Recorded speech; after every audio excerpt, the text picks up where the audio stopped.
오늘 이 시간은 지친 하루의 끝에서 잠시 머물러 쉬어가는 고요한 공간입니다. 당신이 지금 어떤 마음으로 이 자리에 오셨든 그 마음 그대로 괜찮습니다. 잠을 청하기 어려운 밤일 수도 있고, 생각이 너무 많아 고요를 찾고 싶었을 수도 있고, 그냥 마음 한켠이 허전해 조용한 위로가 필요했을 수도 있습니다.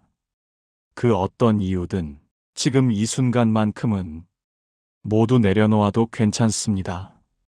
여기서는 잘하려 하지 않아도 되고, 이해하려 애쓰지 않아도 되고, 나를 꾸밀 필요도 없습니다. 그저 편안히 듣기만 하면 됩니다.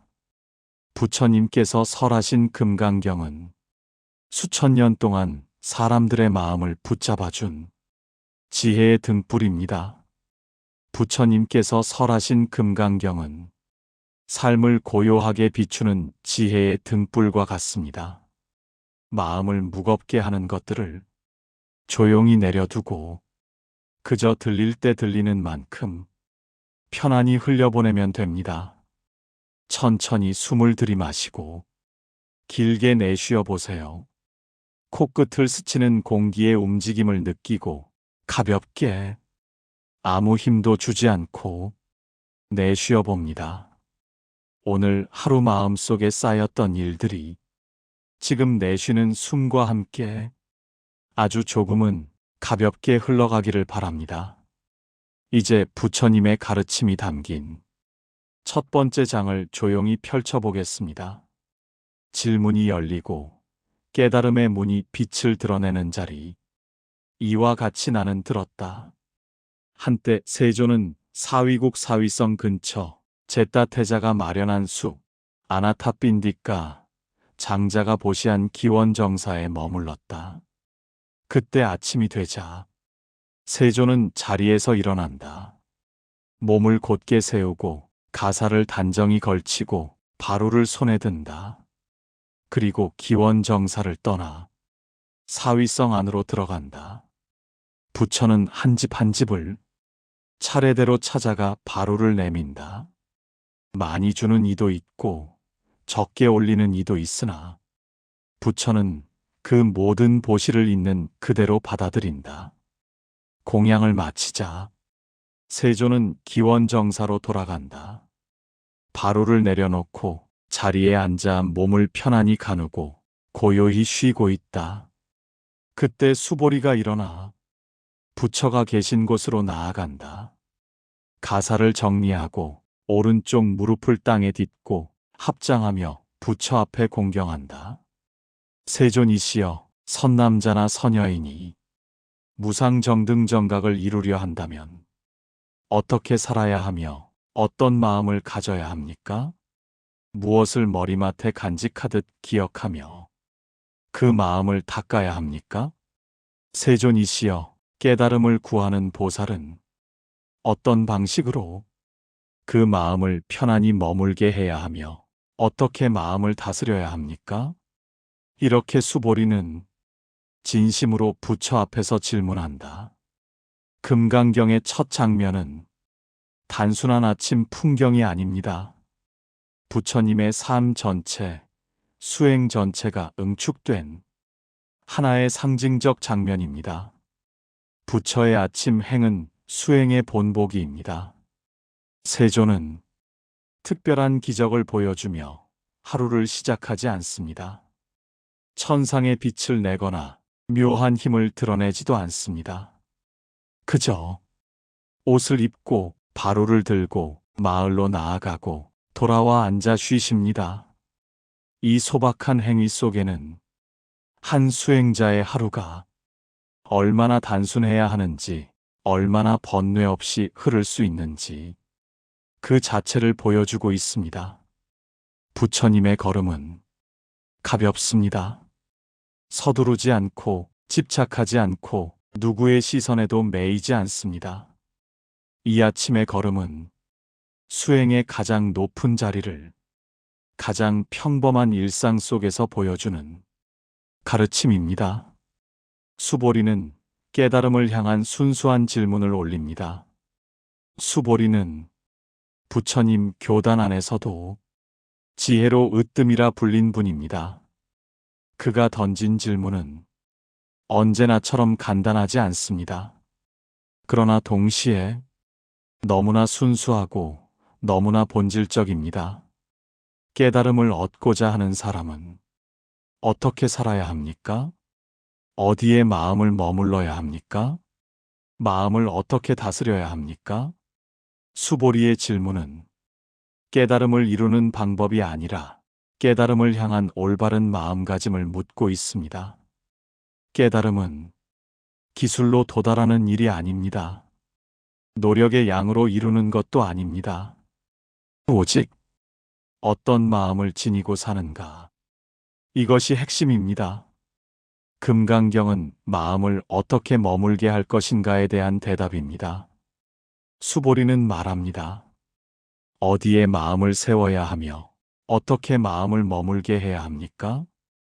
이 질문 하나가 금강경 전체를 열어줍니다. 금강경은 자비를 설명하는 경도 아니고 선행의 방법을 설명하는 경도 아닙니다. 금강경은 마음이 어떻게 존재해야 하는가를 다루는 불교 최고의 심학 경전입니다. 이 장면은 금강경 전체의 문이 열리는 순간입니다. 부처님은 아직 대답을 시작하지 않으십니다. 수보리가 온전히 묻고 그 마음이 온전히 고요해질 때까지 부처님은 묵묵히 듣기만 하십니다.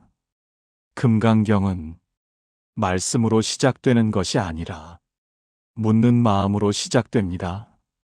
깨달음은 아는 마음에서가 아니라 묻는 마음에서 생겨납니다. 묻는 마음은 겸손이며 비움이며 열림이며 집착을 내려놓는 첫 걸음입니다. 이 첫 장면 전체는 우리에게 이렇게 말합니다. 깨달음은 특별한 삶 속에 있는 것이 아니라 아주 평범한 하루 속에 있다는 사실. 마음을 어디에 두어야 하는가를 모르는 한 아무리 수행을 해도 흔들린다는 사실. 진정한 수행은 질문하는 마음에서 시작된다는 사실. 금강경의 문은 바로 여기서 열립니다. 부처님이 대답을 시작하기 전 수보리의 질문이 맑게 흘러나오는 이 지점에서 깨달음의 바람이 서서히 불기 시작합니다. 보살의 마음이 드러나는 자리. 부처께서 수보리에게 말씀하셨다. 수보리여, 좋다. 참으로 좋다. 그대처럼 지혜가 밝은 이는 열애에게 이와 같은 질문을 할 만하다. 깨달음을 구하는 보살은 모든 중생을 이롭게 하고자 해야 한다. 그러나 그 마음이 중생이 참으로 있다거나 제도할 대상이 있다거나 어떤 실체가 있다는 생각에 머물러서는 안 된다. 왜냐하면 수보리여, 열애가 말하는 중생이라는 이름도 본래 공한 것이기 때문이다. 중생이라 할 만한 실체가 있는 것도 아니고 제도되어야 할 고정된 존재가 있는 것도 아니다. 보살은 깨달음을 구하면서 내가 깨달음을 얻는다는 마음을 내지 않는다. 또한 나는 보살이다. 나는 중생을 제도한다. 나는 이만큼 수행했다.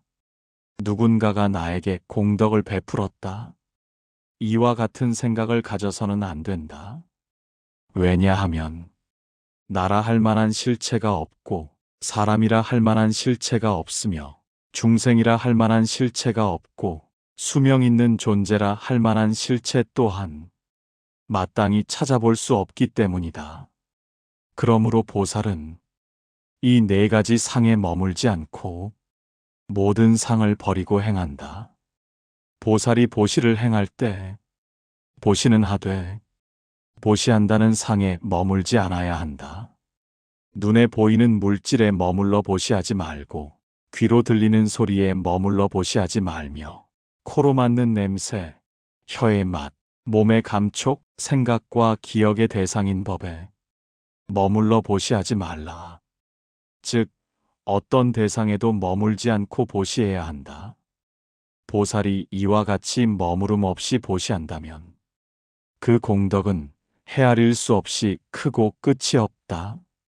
세존이시여, 보살이 머물지 않고 보시한다면 그 공덕은 참으로 크다고 하셨습니다. 그 크기와 깊이를 어떻게 이해해야 하겠습니까? 예를 들어 동서남북 사방과 상하의 모든 방향에 허공이 끝없이 펼쳐져 있다고 하자 그 허공의 넓이는 가늠할 수도 없고 측량할 수도 없다. 그와 마찬가지로 보살이 머무름 없이 보시한다면 그 공덕 또한 측량할 수 없다. 머물러 보시하면 그 공덕은 작지만 머물지 않고 보시하면 그 공덕은 허공과 같아 끝이 없다. 세존이시여, 보살은 어떻게 진리를 배워야 하며 어떻게 이해해야 하겠습니까? 보살은 진리를 들을 때 소리에 집착해서는 안 된다. 말을 들으면 말 앞에서 멈추지 말고 그 뜻을 붙잡으려 하지도 말라. 왜냐하면 말로 설한 진리는 말이 아니라 말이 가리키는 자리이기 때문이다. 그러므로 보살은 말한 진리를 집착하지 않고 말하지 않은 진리에도 집착하지 않는다. 이처럼 머무르는 곳 없이 이해하고 붙잡는 곳 없이 듣는 이가 진정한 보살이다. 보살의 마음은 특별한 사람의 마음이 아닙니다. 부처님은 보살이란 선택받은 사람이 아니라고 말씀하십니다. 보살은 특별한 조건을 갖춘 존재가 아니라 누군가의 고통을 덜어주고 싶은 마음을 가진 사람, 그 자체가 보살입니다. 보살의 출발점은 지식이나 수행량이 아니라 따뜻한 마음 한 조각입니다. 우리가 하루에 한 번 누군가를 위해 마음을 내고 누군가에게 따스한 말을 건네고 누군가의 짐을 조금 덜어주고 싶다면 그 순간 우리는 이미 보살의 길 위에 서 있는 것입니다. 그러나 그 마음을 나의 공덕이라고 여기는 순간 길은 무너집니다. 금강경은 매우 단호합니다. 보살은 보살이라 생각하지 말라. 왜일까요? 우리가 선행을 하면서도 마음이 무거워지는 이유는 선행 자체가 아니라 그 선행을 하는 나에 집착하기 때문입니다. 내가 도왔다. 내가 옳다. 내가 베풀었다. 나는 좋은 사람이다. 인하가 붙는 순간 선행은 무거워지고 마음은 흔들리게 됩니다. 부처님은 보살의 마음이란 나 없고 대상 없고 공덕 없고 얻을 것도 없는 마음이라고 말씀합니다. 그 자리가 바로 자유의 마음입니다. 진짜 보시는 주는 것이 아니라 놓는 것입니다. 부처님은 보시의 본질을 이렇게 말씀하십니다. 보시는 하되 보시한다는 생각에 머물지 말라. 우리는 누군가를 도우면서 기대가 생기고 좋은 평가를 바라고 상대의 반응을 신경 쓰고 보답을 은근히 기다립니다. 그러나 금강경은 말합니다.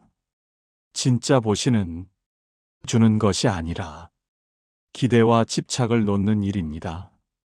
결국 보시는 상대의 마음을 위한 것이 아니라 자기 마음을 비워내는 수행입니다.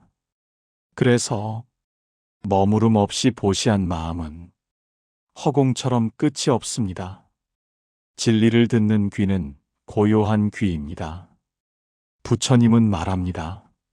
말에 집착하지 말고 말이 아닌 자리도 붙잡지 말라. 말은 진리를 가리키는 손가락일 뿐입니다.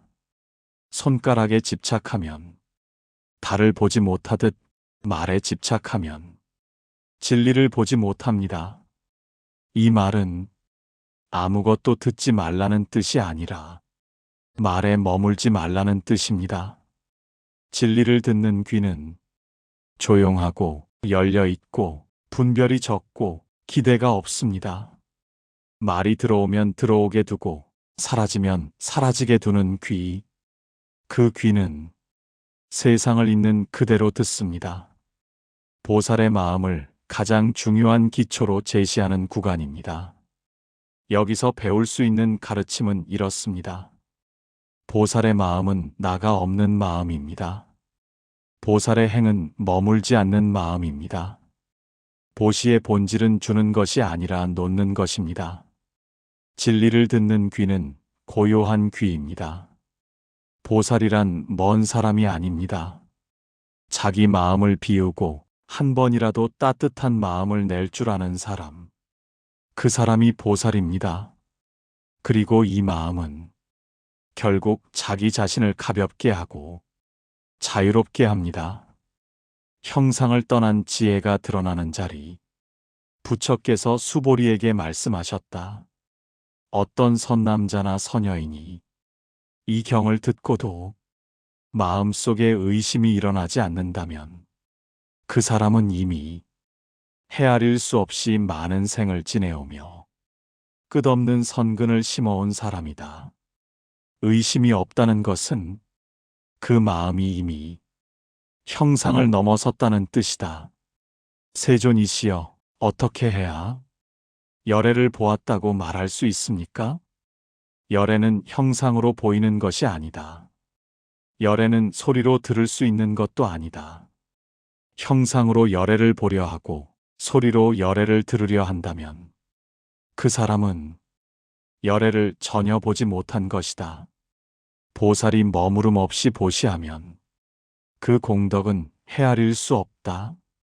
좋게 말하자면 그 공덕은 삼천대천 세계의 모든 보시를 다 합친다 해도 비교할 수 없다.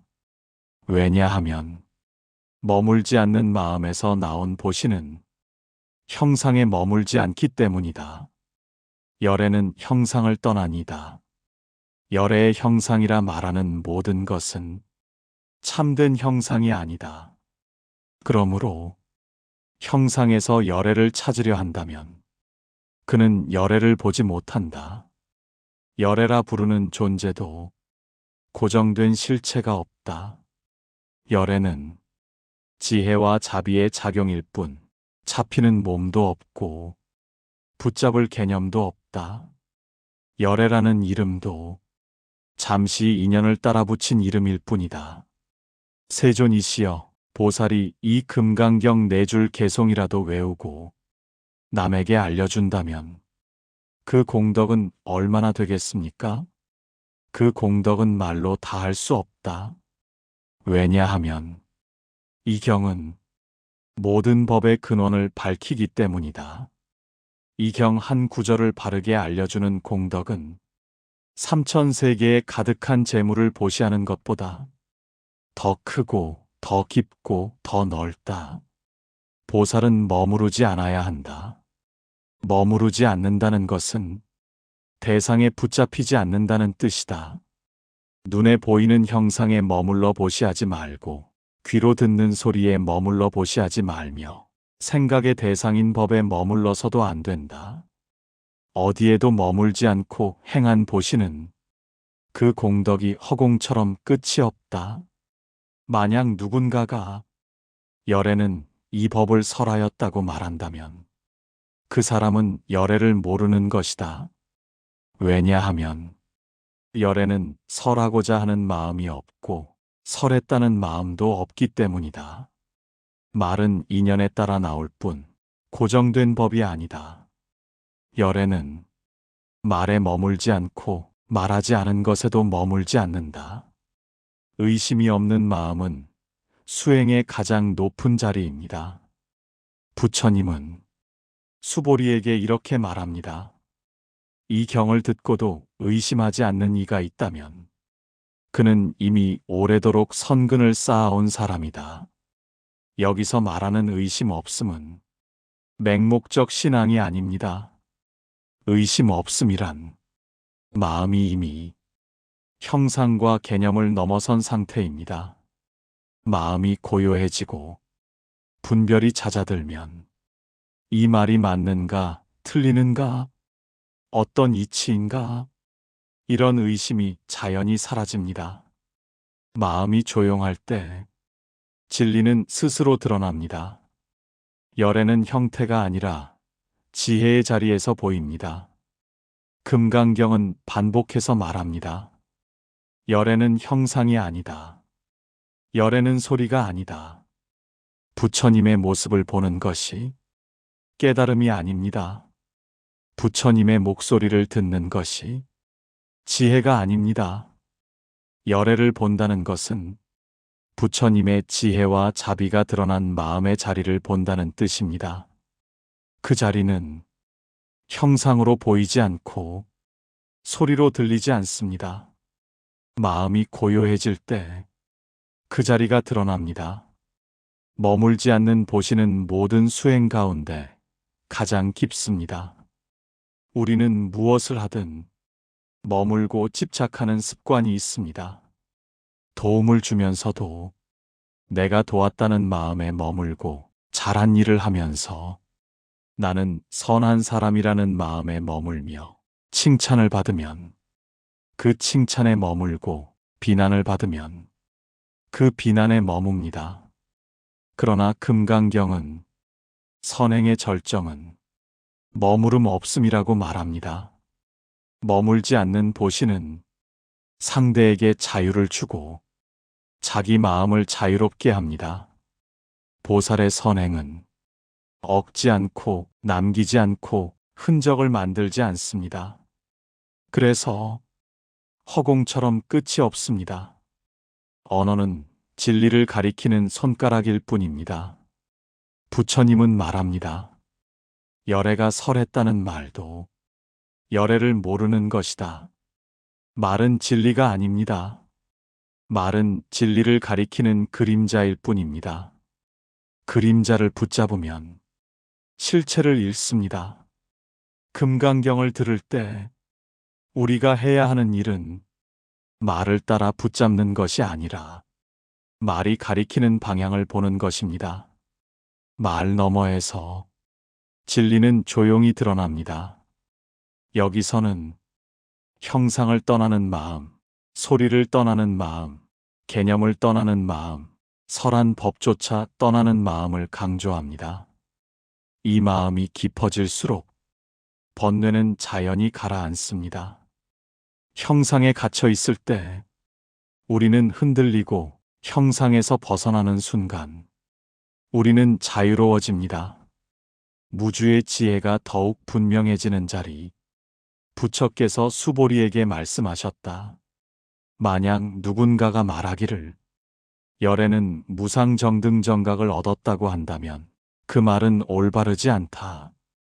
열애가 얻었다고 말할 만한 고정된 법이 있는 것이 아니기 때문이다. 열애가 얻었다는 법이 있다면 열애는 얻었다고 말하지 않았을 것이다. 한 사람이 삼천대천 세계 가득한 칠보를 보시한다 하더라도 이 경 한 구절을 받아 지니고 바르게 이해하여 남에게 전하는 공덕에는 미치지 못한다. 왜냐하면 보시는 형상이 있으나 이 경은 형상이 없기 때문이다. 열애가 말한 바 지혜란 고정된 지혜가 아니다. 만약 누군가 열애에게 지혜가 있다라고 말한다면 그 사람은 열애를 모르는 것이다. 열애가 말한 지혜란 지혜 아닌 것에서도 벗어난 지혜다. 열애가 말한 법도 실체가 있는 법이 아니다. 만약 누군가가 이것이 열애의 법이다라고 한다면 그 말은 옳지 않다. 열애의 법은 형상도 아니고 고정된 내용도 아니며 잡히는 대상도 아니다. 만약 누군가가 말하길 이 법은 시방세계 어디서든 찾아볼 수 있다고 한다면 그 또한 올바르지 않다. 왜냐하면 법은 오고 가는 법이 아니고 생기고 사라지는 법도 아니기 때문이다. 비유하자면 사람의 몸을 크게 만들 수 있다 하더라도 그 몸이 곧 열애의 몸은 아니다. 열애의 몸은 크고 작음의 형상이 아니라 지혜의 작용이기 때문이다. 만약 누군가가 열애의 신상을 보고 열애를 보았다고 한다면 그는 열애를 전혀 보지 못한 것이다. 열애는 형상으로 볼 수 없고 색으로 볼 수 없고 분별로 볼 수 없기 때문이다. 얻었다고 말할 수 없는 깨달음. 열애는 어떤 법도 얻은 적이 없다. 깨달음은 획득이 아닙니다. 취득이 아닙니다. 얻는 과정이 아닙니다. 깨달음은 원래 있던 마음의 자리가 드러나는 것입니다. 마음을 가리는 번뇌가 걷히면 본래의 고요가 드러날 뿐입니다. 얻은 것이 없다면 잃을 것도 없습니다. 그러니 두려움도 없습니다. 부처님의 이 한 문장은 우리 삶의 고통을 근본에서 풀어줍니다. 수행의 핵심은 법을 붙잡지 않는 것입니다. 법을 붙잡지 말라. 법이라고 말하는 법도 법이 아니다. 법조차 공하다. 이 말은 수행을 무시하라는 뜻이 아닙니다. 이 말의 진짜 의미는 이렇습니다. 법을 진리로 붙잡지 말고 법이 가리키는 자리를 보라는 것입니다. 지도는 산이 아닙니다. 말은 진리가 아닙니다. 가르침은 길을 알려주는 방향표일 뿐입니다. 지도에 집착하면 실제 산을 보지 못하듯 말에 집착하면 진리의 자리를 놓치게 됩니다. 열애는 형상으로 볼 수 없습니다. 열애는 형상으로 보지 못한다. 이 말은 너무 간단해 보이지만 수행의 가장 깊은 자리입니다. 우리가 누군가를 볼 때 형상으로 판단합니다. 겉모습, 말투, 행동, 배경, 조건. 형상 너머에 있는 마음의 자리가 그 사람입니다. 열애를 본다는 것은 모습을 본다는 뜻이 아니라 지혜가 드러난 자리를 본다는 뜻입니다. 형상에서 벗어나면 사람이 달리 보입니다. 세상이 달리 보입니다. 나 자신도 달리 보입니다. 보살의 길은 무주의 길입니다. 머무르지 않는 마음, 붙잡지 않는 마음, 고정하지 않는 마음. 이 마음이 깊어지면 세상으로부터 오는 충격이 마음에 오래 머물지 않습니다. 누군가의 말이 흉기가 되지 않고 세상의 변화가 불안이 되지 않습니다. 무주는 떠도는 마음이 아니라 집착하지 않는 마음입니다. 집착이 없으니 마음이 가볍고 집착이 없으니 행복이 오래 갑니다. 금강경 전체에서 가장 비움을 강조하는 구간입니다. 여기서 배울 가르침은 다음과 같습니다. 깨달음은 얻는 것이 아니다. 법도 공하다. 말은 진리가 아니다. 열애는 형상 너머에서 본다. 머무르지 않는 마음이 지혜를 드러낸다. 이 파트는 우리가 평소에 얼마나 붙잡으려 하는가를 돌아보게 합니다. 내 생각, 내 기준, 내 감정, 내 기억, 내 고집. 이 모든 것을 내려놓는 순간 마음은 본래 자리로 돌아갑니다. 마지막 집착까지 사라진 자리에서 드러나는 진실. 부처께서 수보리에게 말씀하셨다. 만약 어떤 사람이 삼천대천세계 가득한 보시를 한다 하더라도 이 금강경 가운데 네 구절의 개송이라도 받아 지니고 남에게 전한다면 그 공덕이 더욱 크다. 왜냐하면 보시는 형상에 머물지만 이 경은 형상에서 벗어났기 때문이다. 이 경 한 구절이라도 바르게 이해하면 그 공덕은 한량 없다. 이 경은 모든 복과 지혜의 근원이며 삼세의 모든 부처들이 이 경에 의지하여 깨달음을 얻는다. 보살은 중생을 제도하되 중생이 제도된다고 여기지 않는다. 만약 보살이 내가 중생을 제도한다라고 생각한다면 그는 보살이 아니다.